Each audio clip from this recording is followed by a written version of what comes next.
After a steak and eggs breakfast, 77-year-old John Glenn and the others suited up and went to the pad for final boarding. Of course, so much of the sky-high publicity and history here today is that Senator Glenn is fixing to be the oldest person ever in space, 36 years after his and America's first trip to orbit. That was CBS News in 1998 as Senator John Glenn flew aboard the Space Shuttle Discovery. At the time Glenn returned to orbit, former NASA astronaut Scott Parazynski was his personal physician. Dr. Parazynski has traveled more than 23 million miles in space over his 17-year career. He's flown 5 missions and conducted 7 spacewalks. He's also the only person to fly in space and reach the summit of Mount Everest. Separate occasions.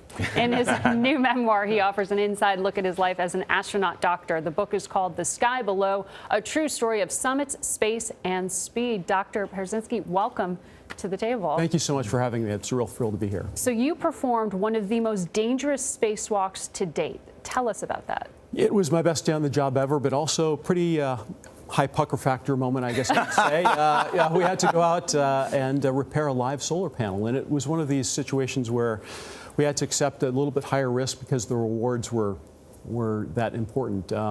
It was on my last mission, STS-120, and we had installed a new solar array truss out at the very tip of the space station, and as it was being commanded to unfurl, it began to rip apart. And so this was basically a limp noodle out there that needed to either be addressed in some way or we'd have to go out and throw away $1 billion national asset. So what was the risk to you? Well, electrocution. So any direct contact between the metal parts of my spacesuit and the panel ostensibly could cause a really bad day on orbit for us. So what did you do? Well, so an incredible team of people in Houston and around the country came up with a brilliant plan within 72 hours to basically stitch together this solar panel out at the very tip of the space station, further than we'd ever gone before. So it was really a Hail Mary play. And just, you know, certainly in an Apollo 13 style So that should be enough for any man or woman. Yeah.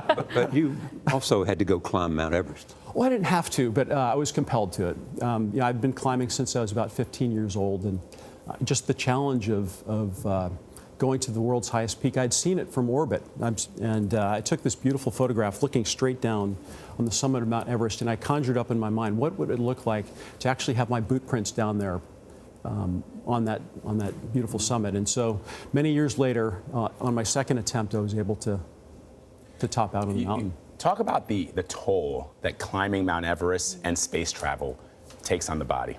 There are many challenges. Yeah, actually, I think my repeated exposures to space actually set me up for a back injury, which unfortunately led to a ruptured disc on Mount Everest in 2008. But as we go up into space, we actually grow.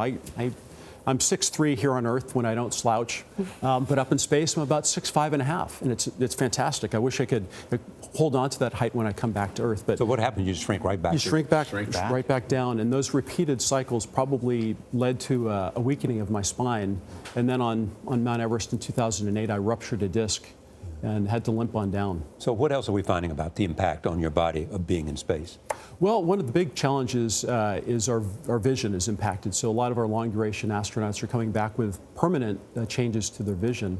And so the concern is if we send crews to Mars for a 2 or 3 year mission, will they have you know, functional vision by the time they get there or by the time they come back to Earth? John Glenn, go ahead. Yes. In our limited time, talk about John Glenn and going up with him and what it was like. One of the greatest Americans of our time. It was the greatest honor of my life to be in his presence and to call him a friend and crewmate.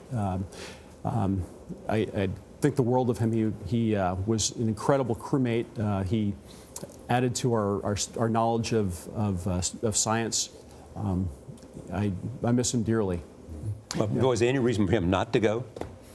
I can't think of a single one. Physically, he was up to it. He was 77 at the time, in top physical condition. Of course, brilliant man, you know, sharp as a tack until his dying day. But what Charlie, did you sound see? interested. No, that's right. Charlie wants to go. Yeah, That's why he's we'll asking. sign you right up. Yeah, we can fit you in a spacesuit. Sure. If he was 77 and you talk about the stress that space travel and mountain climbing has had on your body, what did you see after he came back?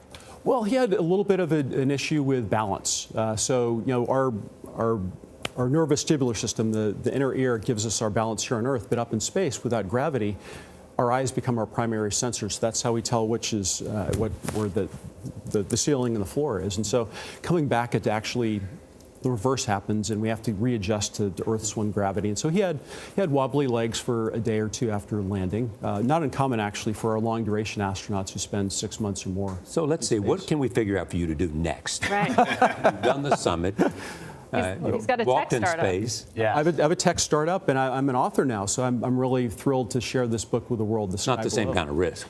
Well, you know, it's interesting. So you kind of bare your soul in a book, and so it's actually quite a challenge to put it all on paper. But I'm really proud of the story that we're able to tell with my collaborative writer, Susie Flory. And it's, you know, the pathway to success is nonlinear, and you have to accept some failures along the way.